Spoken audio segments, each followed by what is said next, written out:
So, let me spill a secret most people are too polite or too scared to even hint at.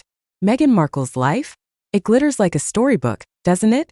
Couture gowns, diamonds that blind, magazine covers that shine, Montecito estates that whisper wealth, and private jets that scream power. But darling, once you trace the money, the sparkle starts to crack. The math? It collapses. Her lifestyle?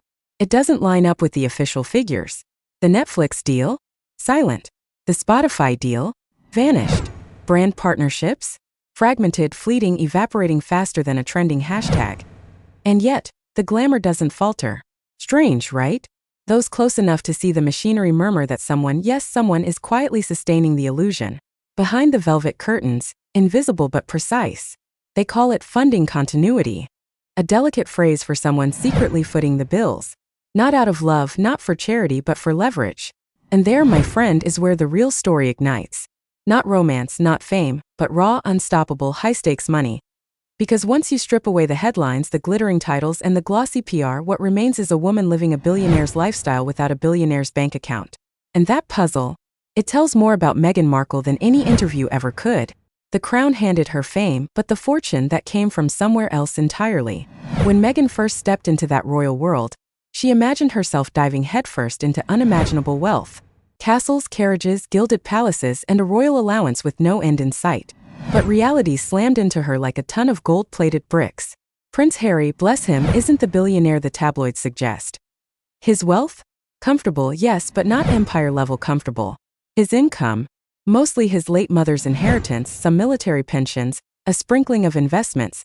All those palaces, sparkling jewels, estates people gasp over. They don't belong to him. They belong to the crown. Palace insiders hint Meghan grasped that truth almost immediately. The golden ticket she thought she had wasn't a vault overflowing with cash. It was a system she couldn't control. And let's face it, Meghan Markle was never destined to hide in the shadows.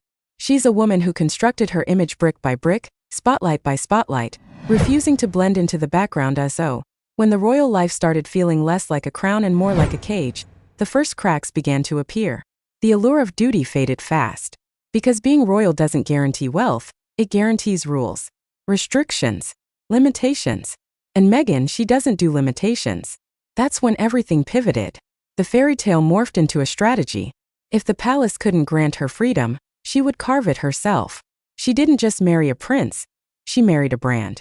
A brand she could mold, amplify, and turn into her own empire. To truly grasp where the whispers about her finances began, we need to rewind. Not to Netflix. Not to Montecito. Way before Prince Harry entered the frame. Back when Meghan was quietly orbiting power, observing the machinery of influence, understanding who really controlled the game. Before the million-dollar deals made headlines, there were patterns, trips, soirees, flights, the invitations money can't buy. She began appearing alongside billionaires. The ones who don't just attend events, they own them. Soho House wasn't merely a social club, it was a gate. And behind that gate, there stood men like Ron Burkle, the billionaire investor who would later fly her privately to the most exclusive gatherings. These weren't parties, they were arenas where influence wasn't earned, it was purchased.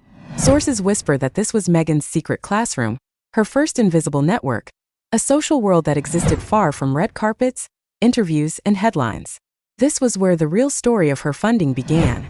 Not royal coffers, not public deals, private access. Because when people ask who bankrolls Meghan Markle's lifestyle, the answer isn't in a single account. It's in the people she knows. Those early Soho years schooled her in the rules of power. She wasn't just attending events, she was dissecting them. Every dinner, every handshake, every hushed introduction. A careful map toward the inner sanctum of wealth. That's where she met men like Ron Burkle. Not just a billionaire, but a gatekeeper. His private jets, his estates, his discreet charity galas, they became the invisible threads lifting Meghan upward. And then there were the yacht trips, off-season escapes across the Mediterranean, where actresses, investors, and influencers blurred together. Meghan might not have dominated those headlines, but she was always there. Present, absorbing, learning. Always beside money, always near power. Present beside power, present beside the people who could unlock her next door. And make no mistake, that was never luck. It was strategy. By the time she met Harry, Meghan had perfected the art of showing up as if invited, when in reality, she had been meticulously placed. Her comfort wasn't born from royal wealth, it was born from access. And in that hidden world, access is the most valuable currency of all. Once you trace those early years, the private circles, the luxury trips, the velvet ropes, the unspoken sponsorships, the questions about her finances stop sounding like rumor and start feeling like design. Because nobody just wanders into that world, they're ushered in. Every elite retreat, every first-class flight, every secret getaway. It all came courtesy of someone wealthy enough to pay and discreet enough to vanish. That's what makes Meghan's financial puzzle today so mesmerizing. The Sussex brand falters. Deals stumble. Production companies go quiet. And yet, the jets keep flying. The retreats remain booked. Staff are still paid. So naturally, the conversation shifts. When the brand falters but the bills keep getting paid, who's really sustaining the dream?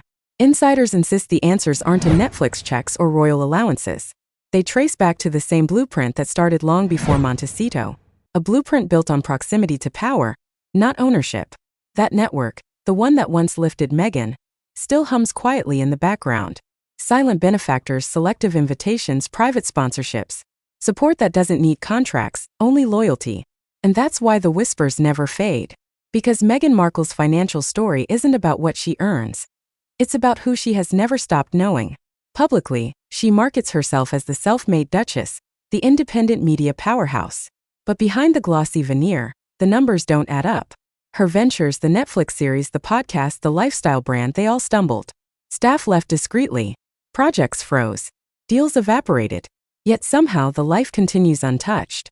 Private jets, Montecito estates, European escapes, wardrobes worth more than some small nations, and a security detail rivaling royals still on the crown's payroll. That contrast, that tension, is what keeps the whispers alive.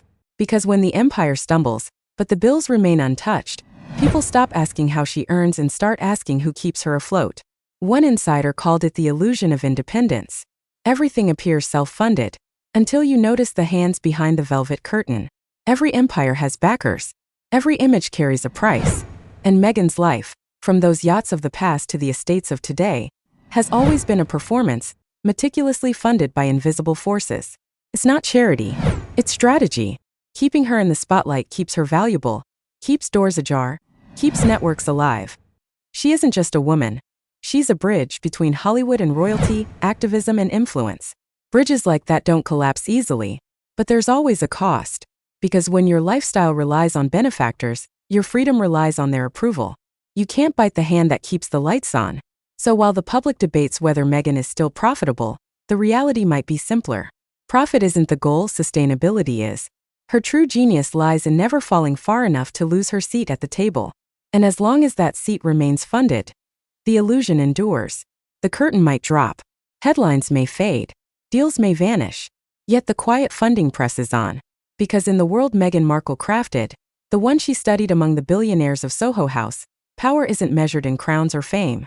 It's measured in who keeps your name alive when everyone else has walked away.